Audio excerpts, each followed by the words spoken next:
weeks back through it. Yeah, I mean, first of all, I mean, that's no excuse. I mean, they're sitting over there in the visitors' locker room. You know what I'm saying? We're sitting at home. The Lightning, I think, I don't remember. We started, 9:30? Is that right? 9:50. 9:50, okay. We're on the field at 9:30. So, Lightning delay, I'm glad we got it in. I mean, it's, Central Washington had plane tickets the next day. We got it in. When we did actually get going, it was a beautiful night to play football. As for the football game, credit Central Washington. They did a good job. They extremely physical football. We knew going in that, we've played three really solid opponents this past 3 weeks, and we've really felt that they were the best group out of all three of them. And so we knew going in where our hands would be full. One thing that they did really well, they fed our run game up. They didn't let Sean Johnson loose on a couple plays. The next thing is they covered well. We tried to get the ball on the outside to our receiver some, and they played extremely good man coverage. If you look at the defensive side, big and physical, right? And we knew that going in. We loaded the box, tried to match their physicality, and we just didn't do it. We didn't stop the run, and that really led to some of their play action passes that kind of hurt us there. Yeah, we kind of talked a little bit. You ever had a 9:50 start? Yeah, I did. My first game, and I can't remember. I think it's 2019. We played Missouri Southern there in Kearney, and it was the same type deal. Except we started that game at 11 o'clock, guys. So we finished it at about 2. So it's, but no, it's just things you do, right? I mean, I have also come back on a Sunday and played a game, from a delay. But obviously with Central Washington's situation, we needed to get that game in Saturday night. So it seemed that at one point you was trying to really get Trey John really into the offense, but they was there for it. Talk a little bit about what they did to kind of stop the run game. Well, first of all, they got their safeties involved.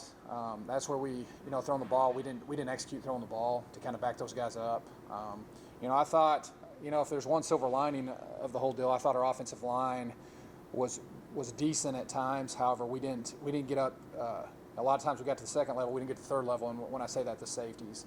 And so part of not being able to throw the ball really hurt us in regards to controlling those guys. Third down also seems to be a real hard point. Gosh, it's both weeks, right? 14. Yep. Third down. I mean, it's in both sides, right? I mean, it's a situation where, and I think I talked about it earlier in the week, even last week. I mean, we've got to get better on first and second, so our third down efficiency is a lot better. I guess being on schedule is a big thing. I mean, we go in there and run the ball twice. We're third and we only get 2 yards each time. I mean, we're 3rd and 6. That's not adequate.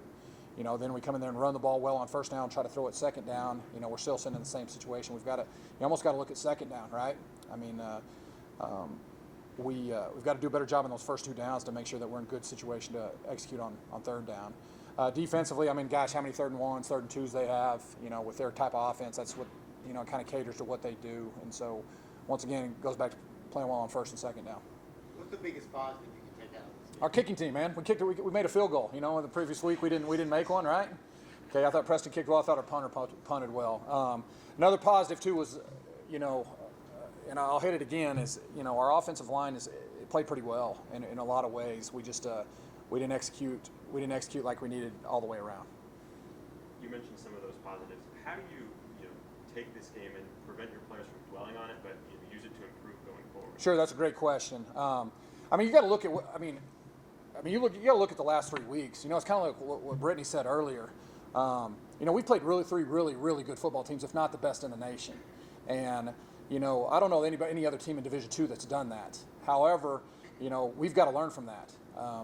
It's like what Brittany said earlier. It's not about losses. It's about it's about learning, right? And so we've got to learn. I mean, if you look at Central Washington, they're a big, physical, older team. I mean, that's what we got to do. That's what we got to develop to. So, we got to learn from this. We got to keep our head up, and I'll say it again. We got a good football team. We just got to keep working here. Going up to Western Oregon, long road trip over there. What do you see in those guys this week as you get ready? Yeah, I mean, big up front, as they always are. Another thing too about those guys is they're a blue collar team. I mean, they run the ball. They got a good they got two multiple quarterbacks, kind of run past guys. Similar offense to maybe what we would have saw here with Central Washington. Defensively, their head coach runs the defense. I mean, he's very sound. They're very well coached. They've got a set of linebackers in there that have been there a long time that are really good players, and it's just a good, solid Lone Star Conference defense. And you look at those guys. We got to go down there and we have to execute. To do that, I think it all starts with maybe our offense. So you mentioned it's a long road trip. How does that affect your preparation, and do you think it'll affect the game plan at all? No, I don't. I mean, the great thing. I mean, here's the deal. You go down to Texas A&M Kingsville on a bus. I mean, you're looking at that's a long ways, right? 8, 9, 10 hours. All right. The great thing about this trip is we get to fly. We drive over to the Amarillo Airport. And so no, it doesn't change much. We're getting on I'd much rather take a flight than I would an 8-hour bus ride. However, it is. I mean, we also go through two time zones. So it's a different time, and I mean, it's 3 o'clock start their time, but it's a 1 o'clock start our time. So there's something that goes into that. I think shortening the travel day, also make sure our kids are getting rest throughout the week is crucial this week. So both you and Oregon have in common that you both beat Sorrel State. Yep. So you both went to Alpine and won a game.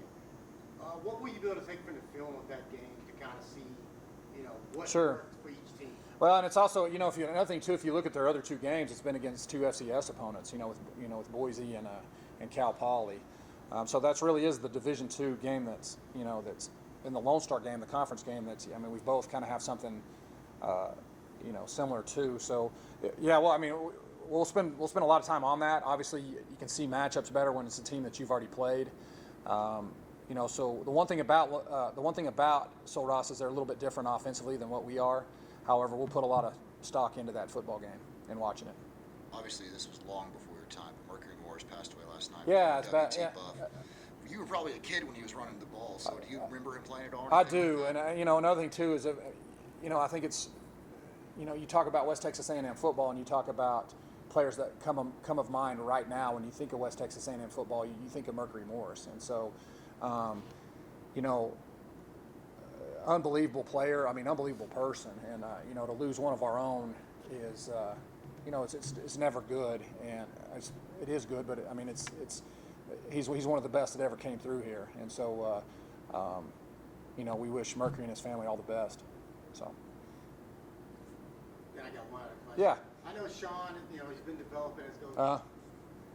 This week's game probably leaves a little bit of, tracks on him a little Sure. bit. How do you keep him up, after a game like that? Yeah. Another thing about Sean, everybody, Sean, this will be Sean's 5th time ever starting a football game.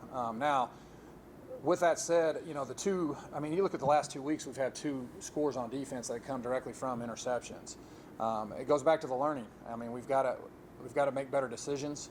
And the one thing about Sean, man, he always bounces back. I mean, he's good. He's going to go in there and work hard. He's going to learn from his mistakes, and we got to get him back on the horse. How's the team feeling right now? Obviously, you mentioned the gauntlet with all the 3 top teams. 2 of them you play really well, and obviously we kind of just maybe throw this last one out. But how's the team feeling right now? I mean, it stinks, right? I mean, you go in there and you get you get beat the way we did, on Saturday night. Nobody feels good. It feels like you got kicked in the stomach, right? And however, I will say this. I walked in that locker room after the game. I mean, it's a lot. Everybody's feeling the same way, and it wasn't good. So that's a good sign. There was nobody pointing the finger. I mean, we had a good film session yesterday along with a workout, and so we'll bounce back. What kind of opportunity is this? Getting to travel to a place like Oregon for some of the local kids who might not get to travel that far out of the region if it wasn't for being part of this team. Yeah, it's great. I mean, you talk about some of our West Texas kids, right? I mean, they'll see more trees in a block radius than what we see driving to Amarillo, right? No, it's a good opportunity, and I always enjoy doing stuff like this because, what it does, it allows our kids to get out and see other walks of the world. Beautiful, Oregon's a beautiful state. Another thing too is that, you know, we're really fortunate to get to do this. You know, a lot of Division II programs stay within state or a couple states over or whatever. You know, we're fortunate to get out there and you know, I like it as a head football coach. I like it because our kids get to see different walks of life, and I think it's good for them.